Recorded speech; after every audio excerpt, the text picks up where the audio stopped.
Hey there folks, Sifu Slim here, and today's message is about waking up flexible.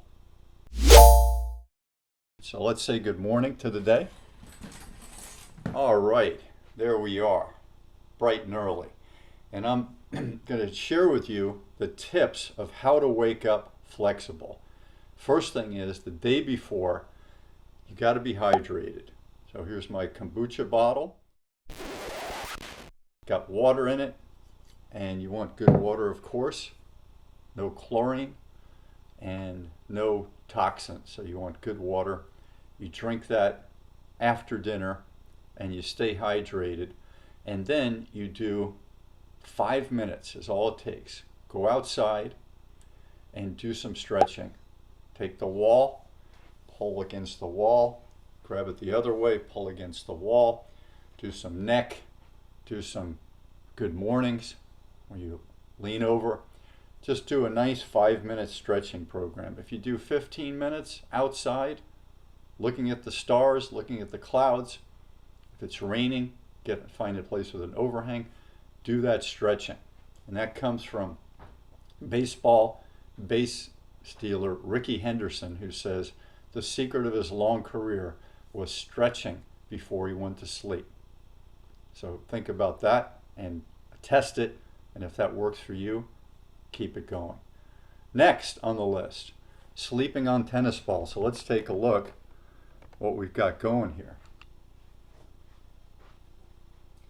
Tennis balls galore, and those are giving me, in the curve of the back right here, 1, 2, 3, 4, and then on the side of the hips, not the bottom of the glute, the side of the hips, right here, side of the hip, stability, 1, 2, and on the other side, 3, 4. So I've got the curve in the back. Look at the difference between the back here and then the back here, with a curve in the lower back, right here. That's where you want the curve, right here. And that's natural for you to be with that curve.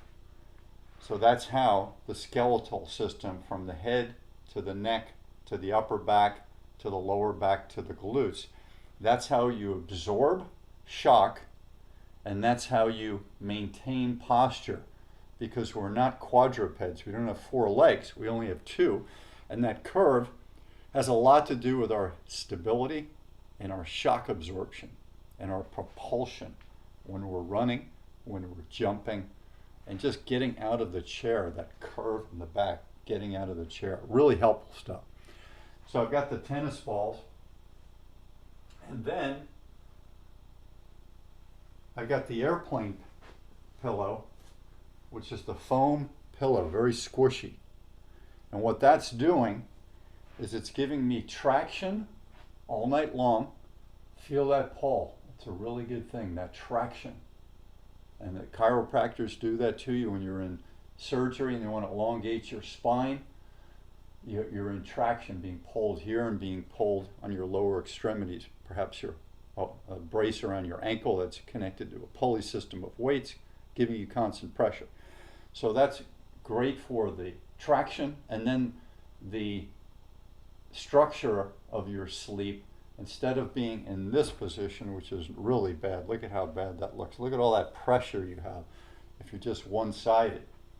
This allows you to have some structure to support the side, so you're only going to that level or to that level. And then to keep this clean, small blanket, and you just put that over it, and then you can wash the blanket, and then the pillow doesn't need to be washed very frequently. So there's that. So I'm going to take these tennis balls right now, and I'm going to toss them down one by one to where they're going. This is part of my program. There it is. So I just take these, toss them down to the pillow, and that keeps them from bouncing. Hit the pillow, absorbs the shock. So now that we have a good number of tennis balls, 12 to 15 might be a good number, depending on how big you are. Then we have the tennis ball set up for tennis ball rolling. And the tennis ball rolling is how we break up the fascia. We massage that fascia. We get the myofascial release. So tennis balls are easy to travel with, easy to find at public tennis courts, private tennis courts. You can always find used tennis balls, and that's what I use. I don't want the brand new ones. I want ones that are 30 to 40% reduced in their hardness. Another thing you can use is the foam roller. So the foam roller, this is like a travel model that allows you to do your foam rolling. So tennis ball rolling, I'll do another video where I break down the complete program of tennis ball rolling and foam rolling and the exercises I do, the massage techniques I do regarding them. And I was at the City College here in Santa Barbara, California, just yesterday, and I saw the football players, ages 18 to 22, let's say, out there with their foam rollers bright and early in the mornings, 7 in the morning, and they were doing their myofascial release, getting their entire system, their physiology ready for their training program. And so really important stuff. It's mandated. I've been watching this with athletes for a good 2 decades. Foam rolling is a big deal. So another question came in about, does flexibility of the physiology translate to flexibility of the attitude, of the personality of the person?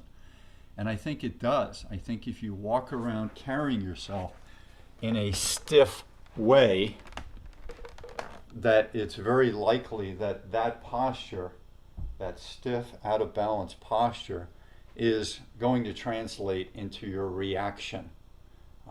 When you're in a physiology that's uncomfortable, you tend to be more reactive and more fear-based or weak. There's lots of negative things that come out of that. And so just imagine that you're not prepared to be in the flow. You can't, move things. You can't lift things. You can't easily carry your posture. You can't easily breathe.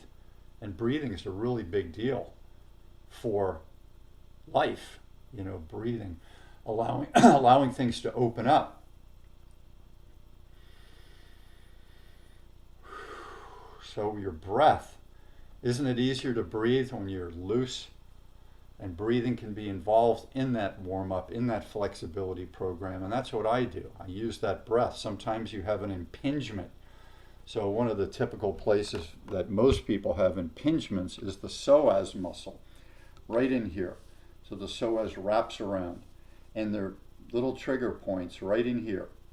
And it's because of the way we sit and we stand, and our bodies just tighten up right here. It's very common to tighten up right there. That's an area that, that psoas muscle allows us to do the ambulation move to go forward. That's its main job. If you're a kicker in a soccer or football, something like that, martial arts, there's a lot of psoas activity there too. But that holds everything together as you're pushing off and doing your running. So there's a lot of impingement down in that area. So this hitting that on the foam roller, the tennis ball roller, and then doing hip strengthening exercises, they also relate to flexibility, because when you do the functional fitness program first, the stretching program comes so easily. So myofascial release first, that's what I do. Then functional training, then stretching, and then the more impactful moves and strength building moves, speed building moves, jumping moves, crawling moves, those types of things. That's the last piece of that. So those are my tips for you about flexibility. And yes, they do translate to a more flexible personality, more flexible points of view, more open heart, open mindedness. So Just do it. That's the key. So take a look at my books. SifuSlim.com will have the listings of my books, The Aging Athlete, Sedentary Nation, Raising a Child Athlete. All of my 3 books and growing number of books are there. And then my 2 YouTube channels, which one is Sifu Slim and the other one is The Real Show with Sifu Slim. So wishing you all the best in your health, happiness, and wellness. Please like, please subscribe, and leave some comments down below. Let me know how some of these programs, especially late at night and early in the morning, are helping you and enhancing your wellness. Aloha.